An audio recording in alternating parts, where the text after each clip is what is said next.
What's going on, everybody? Welcome back to the channel. If you're new, don't forget to hit that subscribe button down below. Link in the description for the merchandise. If you guys want to donate to the channel, there's a PayPal also. I want to give a shout out to Hush Performance. Sent me this brake booster delete. That's what we're going to be installing on the car today. 96 to 2000 EK. Very simple process, very easy, looks clean. Gets rid of the brake booster, and also they hooked it up with this mask and got a little post on Instagram.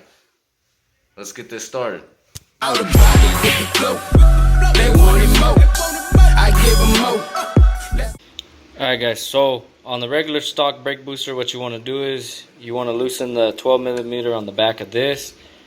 Take off the clevis, because what we're going to be doing is taking this push rod for the master cylinder. So I went ahead and tightened this down, and then what you got is Hush Performance brake booster delete. And this is for the EK 96 2000. On the back of here, it's got two short ones and the four long ones. A couple nuts and washers.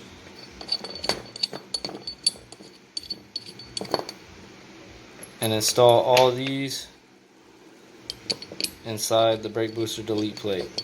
And also, you will be needing your 4 stock bolts that bolt on the brake booster, so don't lose those, and don't lose the clevis or the pin that goes for the brake pedal. Once you get these in here, get you an Allen key and tighten them down. Now what you guys want to do is take your 4 nuts from the stock brake booster and bolt this on. As you can see, it just slides in. These two on the left side are easy to reach. These two are a little bit more harder to get to, so just a heads up, just a little swivel on here, and works out easy.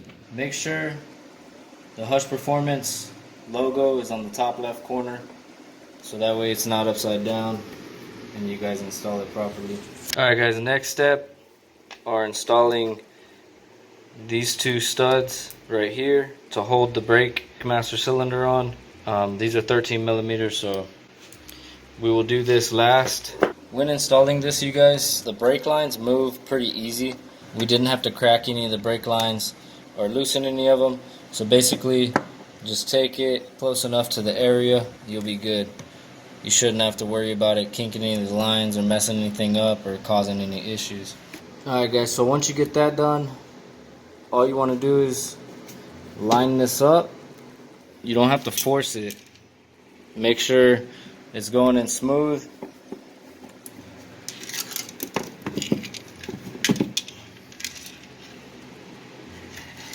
And it should slide right in.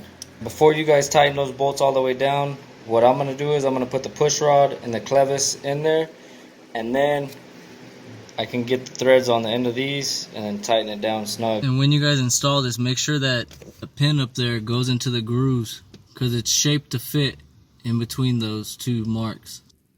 Then just put the pin on there and it should be straight. Wiped all that dust off before I did install it, but I'm not worried about it because I'm going to be sanding this whole engine bay down, and basically I'm just doing a little installation video for you guys so that way you guys can check this out.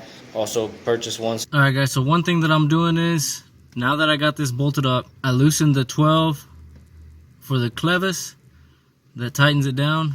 I'm tightening this so that way, with having the vehicle in neutral and off the ground, I can barely even move the tire. It's already pushing the brakes. The pin needs to be adjusted inside here so that way it's not pushing on the brakes already, because you don't want to have that issue like this to where it's already pushing on the brakes.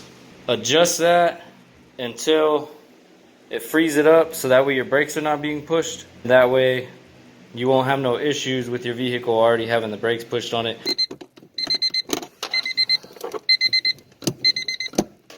You can see a lot more easier to spin.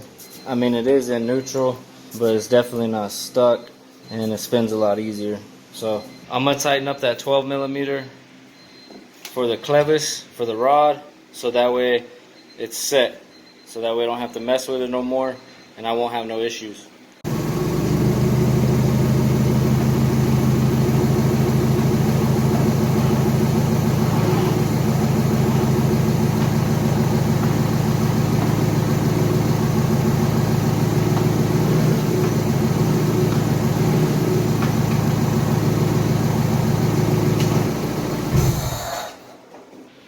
Alright guys, so everything's tightened up.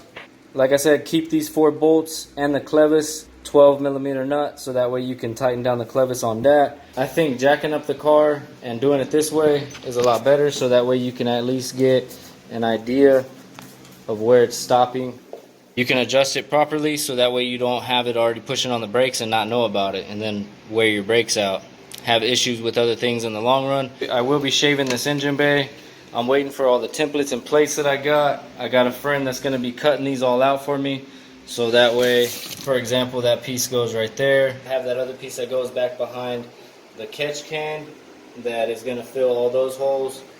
A piece for this area over here, one over there, one on the bottom, pretty much everything. So we're going to have those CNC plasma cut it out. Be sure to check this out, you guys. Cleans up the engine bay a lot, gives it a cleaner look.